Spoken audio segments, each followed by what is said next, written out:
Assalamualaikum teman-teman semuanya. Perkenalkan, nama saya Indah Cynthia.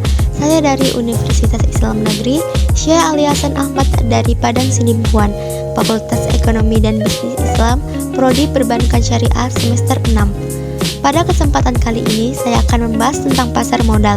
Yuk kita simak bersama. Definisi pasar modal.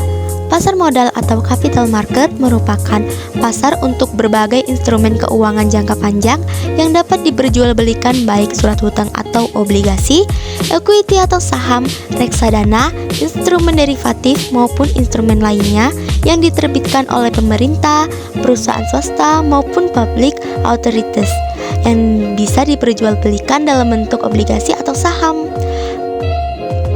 Jenis-jenis pasar modal itu ada dua. Yang pertama yaitu pasar perdana atau primer, yang merupakan suatu wadah penawaran saham untuk pertama kali yang dilakukan oleh emiten kepada investor selama waktu yang telah ditentukan oleh pihak penerbit atau issuer.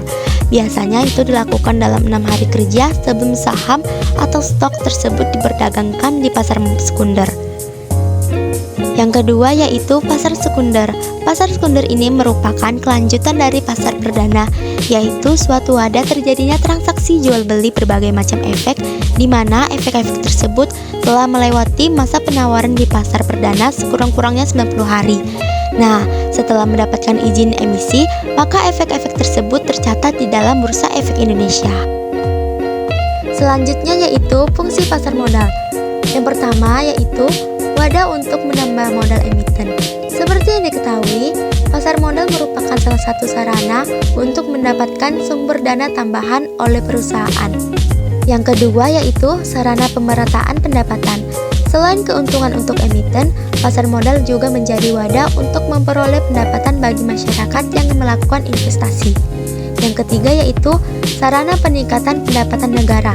Negara dalam hal ini pemerintah pun juga mendapatkan keuntungan dengan adanya pasar modal, yaitu menjadi sumber pendapatan negara, terkhususnya melalui pajak.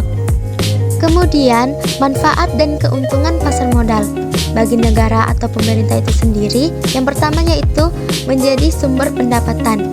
Berbagai macam transaksi terjadi di pasar modal. Tentu saja setiap transaksi akan dikenai pajak oleh negara. Nah, dana dari pajak tersebut kemudian mengalir ke dalam dana kas negara.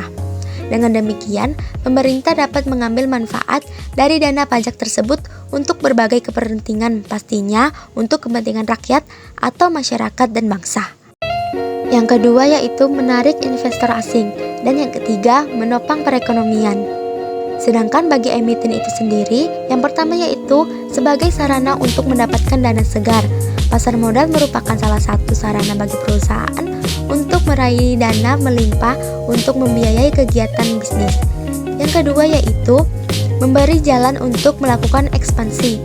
Melalui pasar modal, dana yang terkumpul dari investor merupakan kesempatan bagi perusahaan untuk melakukan ekspansi atau membangun jaringan bisnis baru. Yang ketiga yaitu meningkatkan produktivitas emiten. Dan yang keempat, sumber pembiayaan alternatif selain dari perbankan. Bagi investor itu sendiri, yang pertama yaitu mendapatkan keuntungan melalui capital gain dan dividen. Yang kedua yaitu berpotensi mengambil alih kepemilikan perusahaan. Sebagai contoh, jika investor memiliki modal atau dana yang relatif besar, kemudian menginvestasikan dana tersebut kepada suatu perusahaan sehingga menjadikan investor sebagai pemilik modal terbesar, maka investor bisa mengambil alih kepemilikan perusahaan. Ini hal yang sangat bisa terjadi di pasar modal. Yang ketiga yaitu memberikan akses untuk menilai kinerja suatu perusahaan.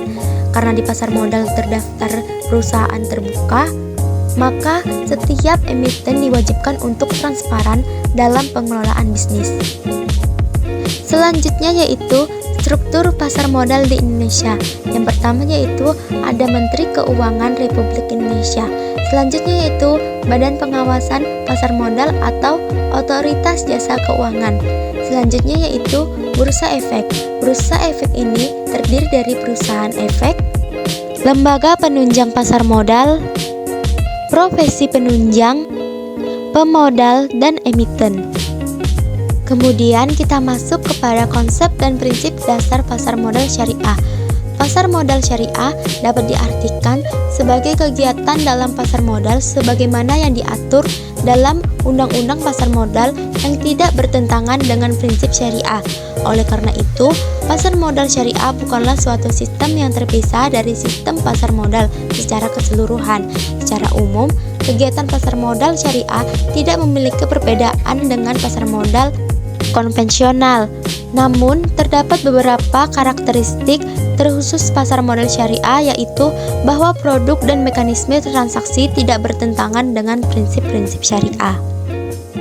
Kemudian, perbedaan pasar modal syariah dengan pasar modal konvensional. Pada pasar modal syariah, kegiatan operasionalnya tidak boleh bertentangan dengan prinsip syariah, sedangkan pasar modal konvensional tidak ada aturan tentang kegiatan operasional. Pada pasar modal syariah, landasan hukum berdasarkan Al-Quran dan hadis serta fatwa DSN. Sedangkan pada pasar modal konvensional, yaitu Undang-Undang Pasar Modal Nomor 8 Tahun 1995. Dan pada pasar modal syariah diawasi oleh DSN atau Dewan Syariah Nasional. Sedangkan pada pasar modal konvensional tidak ada lembaga yang mengawasinya. Nah, cukup sekian penjelasan seputar tentang pasar modal. Semoga bermanfaat bagi kita semua. Assalamualaikum warahmatullahi wabarakatuh.